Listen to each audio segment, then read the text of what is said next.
चौधरी किशनपाल गुर्जर जिंदाबाद, चौधरी किशनपाल गुर्जर जिंदाबाद।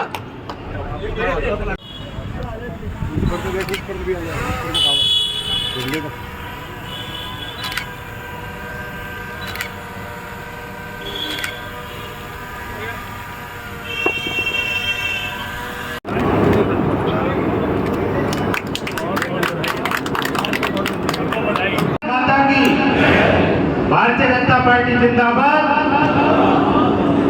आदरणीय सम्मान के योग भारत सरकार में मंत्री और हमारे यशस्वी सांसद चौधरी किशनपाल गुर्जर जी और हमारे निवर्तमान पार्षद अजय बैसला जी और पूरी लोकसभा का कार्य देख रहे डॉक्टर कौशल बाटला जी, चीफ इंजीनियर साहब, सीनियर सिटीजन फॉर्म के अध्यक्ष डी.के. बख्शी जी, एसडीओ साहब राठी जी और सभी रेजिडेंट्स वेलफेयर एसोसिएशन, सामाजिक और धार्मिक संस्थाओं के प्रधान और मेरे वरिष्ठ नागरिक और युवा साथी।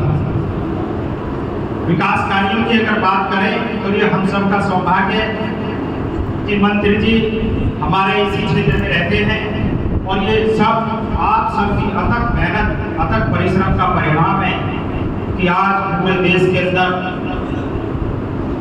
माननीय मंत्री जी अपना परचम लहरा रहे हैं। हम सब के लिए गर्व का विषय है। हमारे लोकप्रिय केंद्रीय राज्य मंत्री चौधरी किशनपाल गुर्जर जी, मेरे राजनीतिक गुरु भी हैं, डॉक्टर कौशल बाटला जी, हमारे नागर जी, एससी ओपेर जी, राठी साहब, एसडी साहब, मेरे प्यारे सीनियर सिटीजन, आरडब्ल्यू मेंबर्स। मैं तो आपकी गोद में पल के बड़ा हुआ हूँ, आपकी उंगली पकड़ के चलना सीखा हूँ। राजनीति में पहला कदम भी मैंने इसी कम्युनिटी सेंटर में रखा था, सबसे पहली मीटिंग मेरी यही थी। और आज माननीय मंत्री जी ने विशाल भवन बना के ये बहुत बड़ी सौगात आप लोगों को दी है, उसके लिए माननीय मंत्री जी का मैं तहे दिल से बहुत बहुत धन्यवाद करना चाहता हूँ, शुक्रिया करना चाहता हूँ। सेक्टर 28 माननीय मंत्री जी का घर है और आप लोग परिवार हैं। ऐसी कोई भी सुविधा जो एक विकसित सेक्टर में होनी चाहिए ऐसी यहाँ नहीं है जो सेक्टर 28 में ना रही हो। कम्युनिटी सेंटर असल मायने में कम्युनिटी सेंटर सेक्टर 28 का बना है, बाकी हमने 31 सेक्टर में बनाया था, गाँव एकमात्र में बनाया, कोई बारात घर है। कम्युनिटी सेंटर तो यही है 28 सेक्टर कम्युनिटी सेंटर, जिसमें कम्युनिटी के लिए अलग अलग कमरे दिए गए, अलग अलग एवरेज दिए गए। तो मैं आप सबकी तरफ से माननीय मंत्री जी का तहे दिल से धन्यवाद करता हूँ और आप लोगों का भी बहुत बहुत धन्यवाद। आपका बेटा हूँ, आपका बच्चा हूँ, आपका आशीर्वाद ऐसे मिलता रहे। बहुत बहुत धन्यवाद। जय हिंद। माननीय मुख्य अतिथि, हमारे क्षेत्र के फरीदाबाद के लोकप्रिय सांसद, हरियाणा की शान, भारत के ऊर्जा एवं भारी मशीनरी उद्योग मंत्री किशनपाल जी गुर्जर, डॉक्टर बाटला साहब उनके निजी सचिव, अजय बैसला साहब निवर्तमान पार्षद, अनिल नागर जी जिला उपाध्यक्ष फरीदाबाद के, चीफ इंजीनियर साहब, अन्य पदाधिकारी, विभिन्न संस्थाओं के पदाधिकारी एवं मेरे साथियों, आज हमें एक नहीं दो सौगात मिलने जा रही हैं। दोनों का श्रेय आदरणीय मुख्य अतिथि श्री किशनपाल जी गुर्जर जी को जाता है। कैसे मैं बताऊंगा आपको। हमारी संस्था 2003 में 21 वर्ष पूर्व स्थापना की गई इसकी। उसके पश्चात हम मीटिंग्स के लिए मैं पहले पार्क में बैठा करते थे, फिर हमें हुडा ने एक हॉल, छोटा सा हॉल जो यहाँ पे बना हुआ था कम्युनिटी सेंटर का, उसमें मीटिंग्स करने की अनुमति दी, हमने वहाँ पे करी।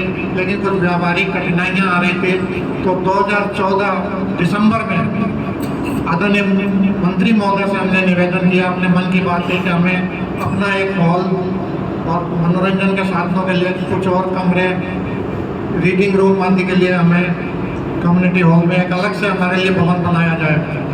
हमने हुडा को अप्रोच किया और साथ ही मुख्य अतिथि जी को मैं अप्रोच किया। इन्होंने बिना कुछ विलंब किए तुरंत हुडा अधिकारियों को निर्देश दिया कि इनके लिए भवन बनाया जाए, एक अलग से सीनियर सिटीजन्स की सुविधाएं सारी मिलनी चाहिए।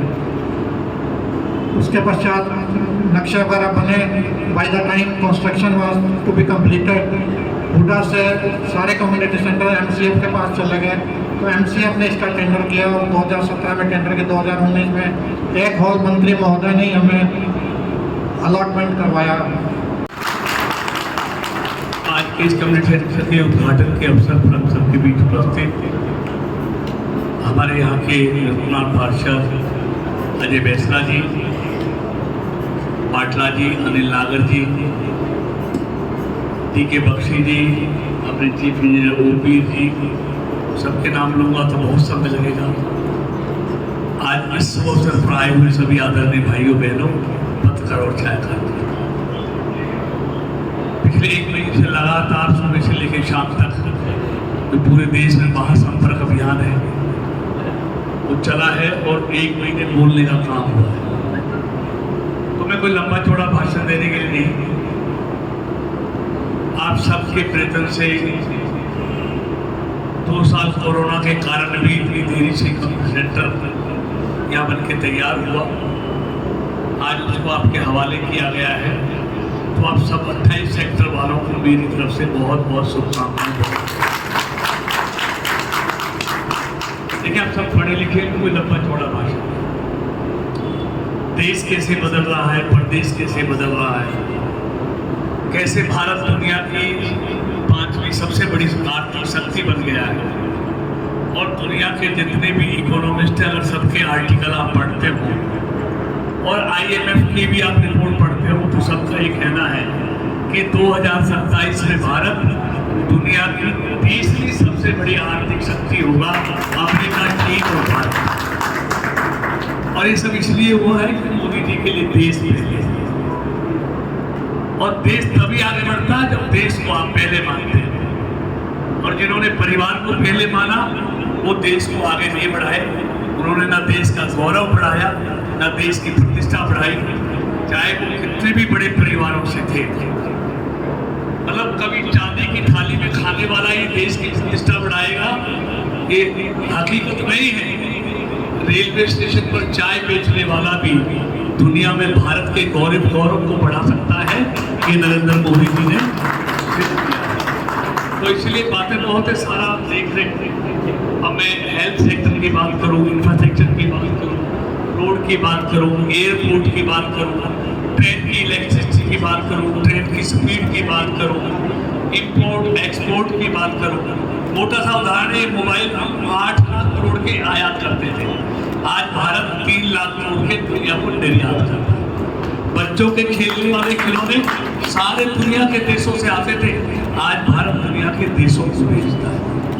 इसलिए आगे नहीं बढ़ा, इसलिए उसने इंग्लैंड और ब्राजील जैसे देशों को इसलिए पीछे छोड़ा है कि जमीन पर कुछ करके दिखाया है, देश को आगे बढ़ाया है, हर सेक्टर में आगे बढ़ाया है।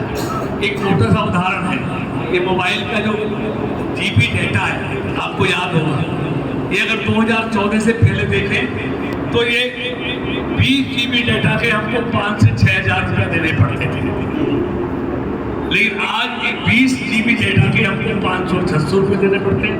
मतलब हर भारतीय का जो मोबाइल रखता है उसका हर महीने 4 से 5 हज़ार रुपये बचाने का काम मोदी जी ने किया है। LED बल्ब ये 6 लाख लगा पाए, हमें 9 सालों में हमने 38 करोड़ LED बल्ब लगा दिए। सिर्फ बिजली की बचत नहीं हुई, जो कार्बन उत्सर्जन है उसमें भी कमी आई है। आज LED बल्ब 450-500 का आता था, आज 40-50 रुपये का आता है। तो मतलब आज ये जो ये अपना जो एक कारों का उत्पादन है, आप जो ये मैन्युफैक्चरिंग जो है, आज आपको मालूम है आज उस मैन्युफैक्चरिंग में भारत ने जर्मनी को भी पीछे छोड़ दिया। तो मेरा कहने का मतलब है दशकों के बाद देश आगे बढ़ा। 28 सेक्टर में आज 2 करोड़ 14 लाख की लागत से एक सामुदायिक भवन यहाँ पर बनाया गया, जहाँ पुराना था, बहुत छोटा था। तो मुख्यमंत्री जी के सहयोग से आज यहाँ पर नए कम्युनिटी सेंटर का आज हमने शुभारम्भ किया है। बहुत खूबसूरत है, आप देख रहे हैं, अपने तरह का अलग कम्युनिटी सेंटर है। बड़े से बड़ा कार्यक्रम इतना बड़ा बनाया गया, उसमें हो सकता है। तो लोगों की ज़रूरत थी, और सिर्फ कम्युनिटी सेंटर नहीं, शहर में हर वो काम हो रहा है जो आज तक नहीं हुआ। और चाहे वो कनेक्टिविटी की बात हो, हाईवेज़ की बात हो, पुलों की बात हो, बिजली की बात हो, पीने के पानी की बात हो, सड़कों की बात हो, सुंदर पार्कों की बात हो, LED लाइटों से चमचमाती गलियाँ हो और स्टेडियम हो, हर क्षेत्र में काम हो रहा है।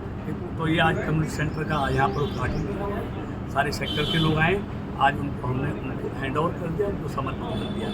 वही लोग हैंड ओवर हम यहाँ के सीनियर सिटीजन हैं जिनके कारण उनको इसको हैंड ओवर कराएंगे, वही इसकी बुकिंग करेंगे और वही मेंटेन करेंगे। केजरीवाल जी लगातार कह रहे हैं कि जो मुफ्त की रेवड़ियाँ हैं वो लोगों के हित के लिए बांटी जा रही हैं और आगे भी ऐसी बांटेंगे। देखिए केजरीवाल जी क्या कहते हैं क्या नहीं कहते हैं। अगर किसी सरकार के पास अपना खजाना है तो खूब होता है, लेकिन मुफ्त से दुरुपयोग कितना होता है मुफ्त की चीज़ों से, इसका भी जरा अंदाजा बनाना चाहिए। देश को अगर विकसित भारत बनाना है तो देश में सब चीज़ें रोकनी पड़ेंगी और लोगों को सुविधाएं देनी पड़ेंगी। मुफ्त की चीज़ ज़्यादा दिन नहीं मिला करती, वल्लभगढ़ से संभव ही नहीं। वल्लभगढ़ से फरीदाबाद मेट्रो का 25 तारीख को मुख्यमंत्री ने घोषणा की, 26 तारीख को साइन हुए, 27 तारीख को फिजिबिलिटी टेस्ट होना शुरू हो गया। क्या कहेंगे कितनी तेजी से काम? देखिए हमारी सरकार सिर्फ घोषणा नहीं करती, समय के अंदर उनको बस जामा भी पहनाती है, समय के अंदर उनको पूरा भी करती है। तो इसलिए मुख्यमंत्री जी ने 25 तारीख को घोषणा की, 26 तारीख को ऑर्डर किए और 27 तारीख से पूरी इसकी मेट्रो की टीम फील्ड में आ गई उसका DPR बनाने के लिए। तो निश्चित तौर पर बहुत तेज़ी से उसकी DPR बनकर जो मुख्यमंत्री जी ने कहा है और ये फिजिबल भी निकलेगी। पहली मेट्रो जो गुड़गांव से फरीदाबाद की घोषणाएँ होती हैं, लेकिन उसके बाद उसकी फिजिबिलिटी देखी जाती है कि फिजिबल है नहीं। तो मुख्यमंत्री जी ने गुड़गांव फरीदाबाद की घोषणा की थी, लेकिन मेट्रो ने जब उसकी DPR बनाई तो फिजिबल नॉट फिजिबल थी, लेकिन जैसे ही वो फिजिबल होगी तो वो भी होगी। लेकिन जो बल्लभगढ़ से पलवल है वो फिजिबल है और 100% कह सकता हूँ कि बल्लभगढ़ से और पलवल की मेट्रो निश्चित होगी। ये माना जाए कि इसी स्पीड से काम होगा, जितनी स्पीड से काम होता हुआ नजर आएगा। बिल्कुल स्पीड से होगा। ये तो 2 साल कोरोना के कारण बहुत काम धीमे हो गए, लेकिन ये पलवल वाला मेट्रो काम बहुत स्पीड के साथ होगा। अनिल नागर जी, आज कम्युनिटी सेंटर सेक्टर 28 के विस्तारीकरण का उद्घाटन किया माननीय मंत्री चौधरी कृष्ण पाल गुर्जर जी, क्या कहना चाहेंगे आप? आज पहले भी ये कम्युनिटी सेंटर बना हुआ था, लेकिन इसका दोबारा से जीर्णोद्धार करके इसको नया कम्युनिटी सेंटर बना के माननीय मंत्री चौधरी कृष्ण पाल गुर्जर जी ने दिया है। और ये इतना भव्य कम्युनिटी सेंटर है हमारे क्षेत्र के लिए कि इसमें 5 हॉल ऊपर हैं, 2 हॉल नीचे हैं और सीनियर सिटीजन फॉर्म के लिए 1 हॉल उनको समर्पित किया है। उसमें एयर कंडीशन लगे हुए हैं। बहुत ही भव्य इमारत ये हमारे इस क्षेत्र को सौंपी माननीय मंत्री जी ने। और ये खाली हमारा ये कम्युनिटी सेंटर ही नहीं, माननीय मंत्री जी ने हमारे लिए indoor stadium, town park, 31 sector community centre, Etmadpur का कम्युनिटी सेंटर, ऐसे अनेकों कम्युनिटी सेंटर इस क्षेत्र को दिए। स्मार्ट रोड, अभी सब्जी मंडी से लेकर के मेट्रो स्टेशन तक पूरी स्मार्ट रोड है।